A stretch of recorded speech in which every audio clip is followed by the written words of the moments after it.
Ya, semoga semuanya hari ini sehat dan bahagia. Baiklah, sebelum kita memulai pembelajaran, kita berdoa dulu menurut keyakinan masing-masing. Kebetulan tadi yang pertama hadir ada Saudara Rian. Silakan Saudara Rian untuk memimpin doanya. Ya, Bu Guru. Hai teman-teman, mengawali kegiatan kita pada hari ini sebelum belajar, marilah kita berdoa terlebih dahulu. Berdoa mulai, berdoa selesai, memberi salam. Assalamualaikum. Waalaikumsalam anak-anakku yang hebat. Baiklah, terima kasih Pak Rian sudah memimpin doa. Mudah-mudahan pembelajaran hari ini berjalan dengan lancar, tertib. Tentunya harapan kita adalah pembelajaran yang menyenangkan. Di samping itu juga, setelah kita berdoa bahwa kita ini adalah mengaplikasikan salah satu profil pelajar Pancasila, yaitu beriman, bertakwa, dan berakhlak mulia. Jadi, dalam kehidupan sehari-hari, kita harus tetap menerapkan profil pelajar Pancasila. Mau menerapkannya, anak-anak? Mau, Bu. Mau. Ya, terima kasih. Baiklah, Ibu, sebelum memulai pembelajaran ini akan mengabsen terlebih dahulu. Perhatikan, yang dipanggil Ibu hanya mengucapkan hadir, Bu. Ya, nomor 1 Ibu panggil Arijal. Hadir, Bu. Aci yang terakhir. Hadir, Bu. Nah, kemarin Ibu dapat kabar bahwa Lala kemarin sakit. Sakit apa ya? Demam, Bu. Oh, demam. Ya, alhamdulillah sekarang Lala sudah sehat. Kita belajar bersama-sama. Semoga sehat terus. Amin. Amin. Nah, kalian harus tetap melaksanakan protokol kesehatan. Prokesnya harus selalu dilaksanakan, harus selalu dijaga. Nah, hari ini sepertinya Ibu sudah memperhatikan dari awal masuk tadi duduknya sudah rapi, kemudian sudah siap mengikuti pelajaran. Apakah kalian sudah siap mengikuti pelajaran? Ya, Bu Guru. Ya, Bu. Terima kasih ya. Nah, sekarang Ibu akan menyanyikan lagu profil pelajar Pancasila, pengganti lagu Indonesia Raya ya.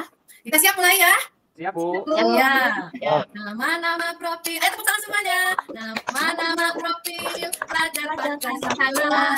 Hanya ada 6. Yuk kita hafalkan. Beriman, bertakwa, berakhlak mulia, gotong royong mandiri, juga kreatif. Apa lagi? Berkebinekaan global.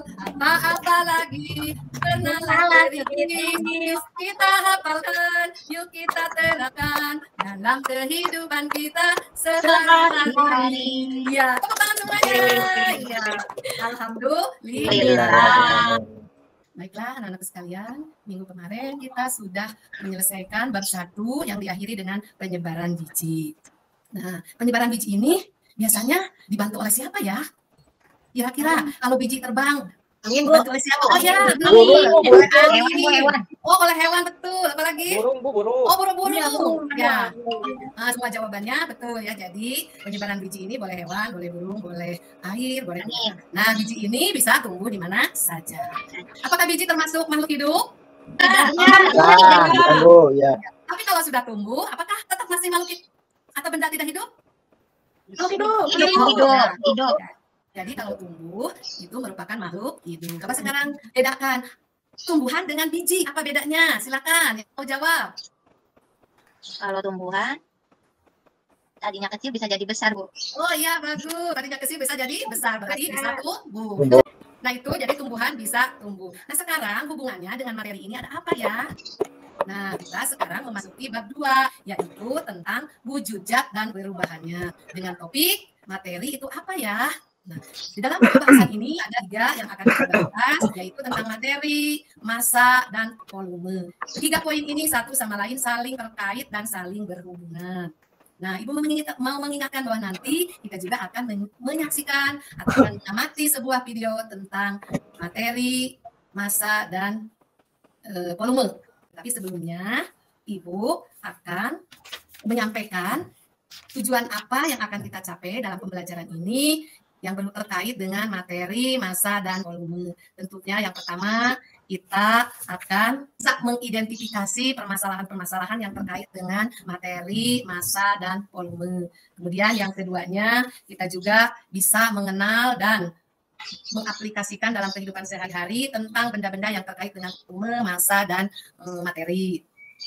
Atau sebelum kita menayangkan video pembelajaran, Ibu akan mengecek dulu. Kemarin sudah dibagi kelompok ya? Sudah, Bu. Kemarin sudah diberi tugas ya? Sudah, Bu. Sudah. Ibu akan mengecek kelompok 1, kelompok Arijal. Apakah sudah siap? Siap, Bu. Apakah peralatannya semua sudah siap? Sudah lengkap, Ibu. Oh iya. Yang terakhir, kelompok Reja. Apakah sudah siap? Siap, Bu. Oh iya, terima kasih. Jadi hari ini kita akan melakukan identifikasi permasalahan yang terkait materi, massa, dan volume. Bagaimana, sudah terlihat? Sudah, Belum, Bu. Bu. Sudah, Bu? Sudah, Bu. Ya, sudah. Assalamualaikum warahmatullahi wabarakatuh. Selamat pagi anak-anakku yang hebat. Apa kabar hari ini? Baiklah anak-anakku sekalian, pada hari ini kita akan belajar bab baru yaitu yang berjudul wujud zat dan perubahannya. Pada hari ini kita akan membahas topik A yaitu materi makhluk apa itu. Pada pembahasan kali ini ada 3 materi yang akan kita pelajari yaitu tentang materi, massa, dan volume. Apa yang dimaksud dengan materi? Materi adalah segala sesuatu yang memiliki massa dan menempati ruang tertentu, atau jika suatu benda bisa diindra, yaitu dilihat, diraba, atau dirasa. Materi terbagi 2. Materi berupa makhluk hidup, contohnya manusia, hewan, tumbuhan, jamur, dan bakteri. Materi berupa makhluk tak hidup, atau yang disebut dengan benda tak hidup, contohnya buku, papan tulis, awan, langit, tanah, dan sebagainya. Setiap materi memiliki bentuk, wujud, dan berat yang berbeda-beda. Materi adalah segala sesuatu yang memiliki massa dan menempati ruang, sehingga bisa diukur massa dan volumenya. Sedangkan massa adalah besaran dari suatu benda.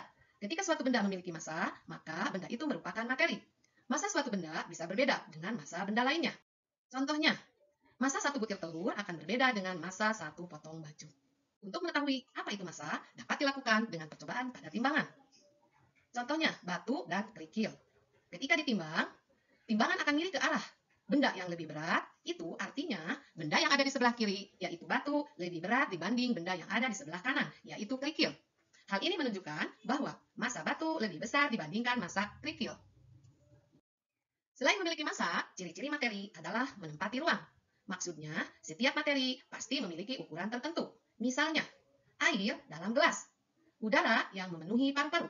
Dengan kata lain, materi juga memiliki volume tertentu. Volume adalah ukuran banyaknya jumlah zat. Apa perbedaan volume dengan massa? Biasanya massa digunakan untuk mengukur banyaknya zat padat, seperti batu, pensil, gula. Volume biasanya digunakan untuk mengukur banyaknya zat cair, seperti oli, air, dan minyak. Untuk mengukur volume, kita bisa menggunakan alat ukur, seperti gelas ukur, yakni sebuah gelas yang di dalamnya terdapat ukuran-ukuran tertentu.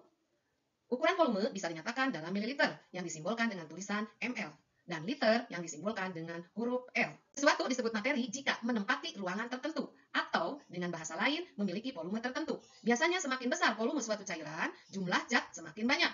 Semakin banyak jumlah zatnya, biasanya massanya lebih besar. Jadi, bisa disimpulkan bahwa massa dan volume saling berkaitan. Lalu, perlu diingat pula bahwa setiap materi pasti memiliki massa dan memiliki volume. Ya, terima kasih. Wassalamualaikum warahmatullahi wabarakatuh. Waalaikumsalam warahmatullahi wabarakatuh. Ya, itu materi yang akan kita bahas hari ini. Baiklah, Ibu akan membagikan LKPD-nya. Silakan bantu Reja. Ya, terima kasih. Semuanya sudah dapat LKPD-nya ya?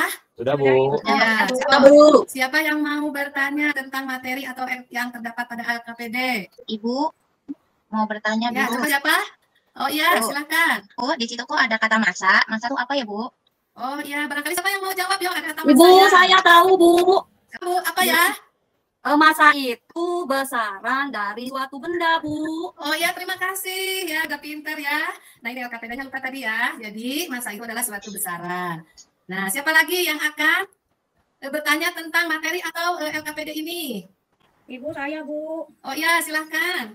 Materi itu apa ya, Bu, ya? Oh iya, Iya. ya, materi itu merupakan suatu konsep ya, bahwa materi itu bisa memiliki massa dan menempati ruang. Sekian ya. Nah, semuanya sudah paham tentang LKPD? Iya, baiklah anak-anakku sekalian. Silahkan kalian mengumpulkan informasi, kemudian benda-benda yang tadi sudah dipersiapkan silahkan kalian timbang sesuai dengan yang ada pada LKPD. Nah, LKPD-nya ada 3. Nah, untuk yang pertama dulu, tadi sudah ya tentang materi, tentang apa lagi? Silakan diisi. Ada yang sudah semuanya ditimbang? Sudah selesai, Bu, semuanya? Sudah, Bu. Ya. Sudah, Terima Bu. kasih. Bagaimana dengan yang kedua? Sudah selesai belum? Sudah, Ibu. Sudah, Bu. Alhamdulillah. Berarti ada yang ditanyakan tidak? Tidak, Bu. Ya, jadi kita lanjut ke LKPD yang ketiga, yaitu tentang ringan dan beratnya suatu benda. Silahkan kalian dengan kelompok rempugan isinya. Ibu kasih waktu 10 menit ya.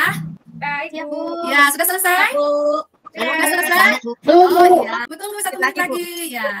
Jadi informasi yang sudah didapat, kalian identifikasi, kemudian kalian kumpulkan menjadi suatu informasi atau data yang betul-betul bisa dipertanggungjawabkan. Sudah sampai tahap itu, sampai tahap mengumpulkan? Sudah, Ibu. Oh ya, terima kasih. Nah sekarang kalau sudah informasi ini dikumpulkan, silahkan kalian olah informasi ini menjadi suatu data yang benar-benar real dan betul. Tuliskan soal kalian di lembar kerja supaya nanti hasil pengolahan ini bisa dipresentasikan oleh masing-masing kelompok. Mengerti semuanya? Mengerti, Nanti, Bu. Bu. Mengerti, Ada yang mau bertanya? Saya mau tanya, Bu. Oh ya, Bu, mau silakan. nanya, Bu. Saya tidak membawa cahaya, berarti isinya nanti di strip-strip ya, Bu? Oh iya, nah ini cahaya ini sebagai bahan perbandingan karena memang cahaya tidak bisa ditimbang dan juga kita tidak bisa memegangnya, tetapi itu sebagai bahan perbandingan dari materi. Jadi tidak semua benda yang ada di permukaan bumi ini termasuk ke dalam materi. Ya cukup dicek bisa, tapi kalian harus paham ya. Ya, Paham, Bu. Bu. Cahaya Oh, tadi iya. bukan materi ya, Bu. Apa? Cahaya bukan materi. Cahaya Oh bukan iya, materi. betul. Nah, cahaya bukan materi, walaupun unsurnya bisa dilihat, bisa dirasa, tetapi tidak bisa ditimbang. Ya gitu ya. Ya, Ya, Bu. ya. Sudah paham semuanya? Paham, Ya, Bu. paham, Bu. Ya. Nah sekarang Ibu minta kelompok 1 untuk mempresentasikan hasil dari pengolahan data tersebut. Silahkan Iin. Baik, Bu Guru. Teman-teman, nanti ini benda yang tercantum di LKPD tadi tuh, Bu, sebagian besar merupakan materi ya, Bu ya? Karena bisa Oh ditimbang. ya, Karena bisa ditimbang di uang ya, dan tidak bisa diindra. Diindra itu dicium ya, Bu ya? ya. Boleh cium, boleh dirasa, boleh dilihat. Oh, iya. Diraba. Diraba juga boleh. Ya. Oh, bisa ya, Bu. Ya. Kemudian yang 2 ya, Bu, lagi ya, Bu. Ya, tidak bisa ditimbang. Maka cahaya bukan termasuk materi. Oh Itu iya. saja ya, Bu. Ya, terima kasih. Ya, Ya, terima barangkali ada yang bertanya atau menyanggah, silakan. Sudah paham semua? Paham, Bu. Oh iya. Paham. Nah, sekarang kelompok terakhir. Kelompok Reja, coba kira-kira apa hasil presentasinya? Silakan. Kelompok bilang, Bu. Ya. Halo teman-teman, saya Reza, saya perwakilan dari kelompok 8. Menurut kelompok kami, yang pertama semua benda itu adalah materi karena bisa ditimbang. Yang kedua, berat benda tergantung besar atau kecilnya benda dan banyak sedikitnya benda. Kapas itu ringan karena masanya sangat kecil jika dibandingkan dengan paku yang kecil, tapi dia berat dulu. Terus yang Ya. udara pada balon termasuk materi karena bisa ditimbang dan menempati ruang balon. Oh iya, bagus. Terima kasih kelompok 8. Sudah sempurna jawabannya. Tepuk tangan untuk kelompok 8 dan kelompok 1. Iya. Nah, barangkali dari teman-temannya ada yang berpendapat atau ada yang memberikan komentar, silakan. Sudah cukup ya? Kita tepuk semangat dulu. Cukup, Tepuk Bu. semangat. Tok, tok, tok. Tok, tok, tok. Nah, tok, tok. Terima kasih. Nah, sekarang kita akan menyimpulkan secara garis besar. Silakan yang pertama yang mau membuat kesimpulan. Saya, Bu. Oh iya, terima kasih. Neng Suci, boleh. Kesimpulan yang pertama yaitu berat benda tergantung banyak sedikitnya benda. Kesimpulan Iya, terima kasih. kesimpulan yang kedua yaitu untuk kapas barangnya banyak tetapi berat kecil, beda dengan besi kecil tapi berat. Terus kesimpulan yang ketiga, jika benda bisa diindra, dilihat dan diraba dan dirasa juga bisa termasuk materi. Ya, betul ya, kesimpulannya seperti itu. Nah, baiklah, Ibu akan merefleksi. Bagaimana pembelajaran hari ini? Menyenangkan, oh ya. Apakah kalian bahagia? Bahagia, Bu. Bahagia, Bu. Pembelajaran apa yang dapat hari ini? Kira-kira apa coba? Jadi tahu. Masa, masa. Oh, belajar Materi. materi. Materi, Bu. Ya, terima kasih ya. Kalian sudah memahaminya tentang materi, massa, dan volume. Jadi, materi, massa, dan volume itu saling ketergantungan atau saling hubungan satu sama lain. Yaitu materi menempati ruang, memiliki massa, dan sebagian bisa diindra. Kemudian, massa itu merupakan sama dengan berat. Jadi, berat suatu benda hanya massa ya digunakan untuk mengukur benda padat dan volume untuk mengukur benda cair. Faktanya di lapangan bahwa massa ini tidak semua benda yang banyak memiliki massa yang berat juga. Kemudian fakta di lapangan bahwa balon itu tidak bisa ditimbang, tetapi ketika ada terbang ke atas itu balon bisa membawa sesuatu, berarti balon memiliki massa. Nah, konsepnya seperti tadi, volume itu apa, massa itu apa, dan materi itu apa. Nah, untuk yang terakhir setelah kita tahap demi tahap dilalui, hari ini kita mengadakan evaluasi untuk mengetahui keberhasilannya. Silakan kalian kerjakan dengan baik ya. Nah, sudah ya, sudah selesai. Nih, silakan kalian kumpulkan lembar. Baik, Bu. Ya. Udah, Bu, ini, Bu. Udah. Oh ya, terima kasih. Nah, untuk tugas hari besok, kalian cari benda atau materi yang bukan termasuk ke materi. Jadi masih ada slide saya bahwa materi ini tidak termasuk kepada, atau benda itu tidak termasuk kepada materi. Untuk pembelajaran besok kita akan mempelajari tentang wujud zat. Sekian, terima kasih. Alhamdulillah hari ini kita akan menutup pembelajaran ini dengan doa oleh Tian. Ya, Bu Guru. Baik teman-teman, ulang, marilah kita membaca doa lebih dahulu. Doa mulai. Alhamdulillah, beri salam. Assalamualaikum warahmatullahi wabarakatuh. Waalaikumsalam. Terima kasih anak-anak yang hebat. Selamat jumpa lagi besok.